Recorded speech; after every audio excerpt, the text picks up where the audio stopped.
Mayat di dalam kubur ini menjerit-jerit hingga membuat sahabat Nabi Muhammad menangis sedih. Nabi Muhammad adalah seorang manusia pilihan Allah, yang diberikan kemampuan untuk mendengar suara siksa di dalam kubur.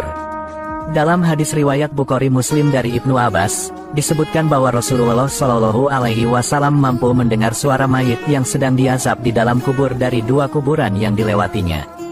Diceritakan oleh Ibnu Abbas radhiyallahu anhu, sewaktu Nabi Muhammad Shallallahu Alaihi Wasallam berjalan bersama para sahabatnya melewati dua kuburan. Tiba-tiba, beliau berkata, orang yang berada di dalam dua kubur ini telah disiksa oleh Allah. Para sahabat lalu bertanya, apakah keduanya itu disiksa karena melakukan dosa besar?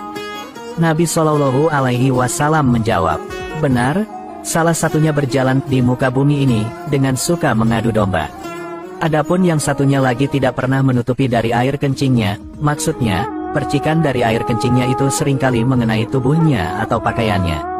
Lalu, dipakainya untuk melakukan sholat tanpa mencucinya terlebih dahulu atau berganti dengan pakaian yang suci. Kemudian, Rasulullah Shallallahu Alaihi Wasallam mengambil kayu yang masih basah lalu dipatahkan menjadi dua.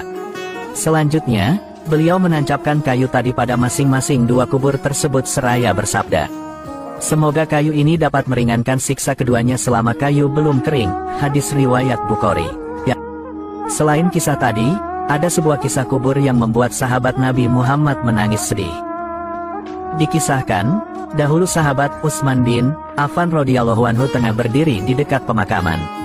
Tak lama di lokasi itu, tiba-tiba sahabat Utsman menangis terseduh-seduh hingga air matanya membasahi jenggotnya. Salah seorang sahabat lalu bertanya, saat teringat surga dan neraka saja kamu tidak menangis. Namun, mengapa engkau menangis?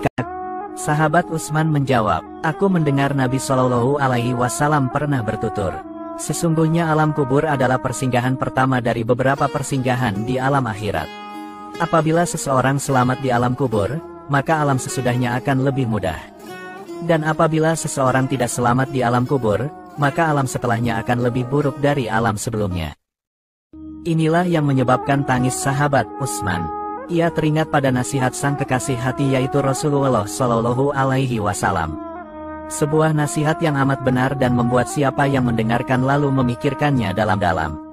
Sahabat Utsman bin Affan juga pernah mengatakan satu sabda Nabi Muhammad yang lain.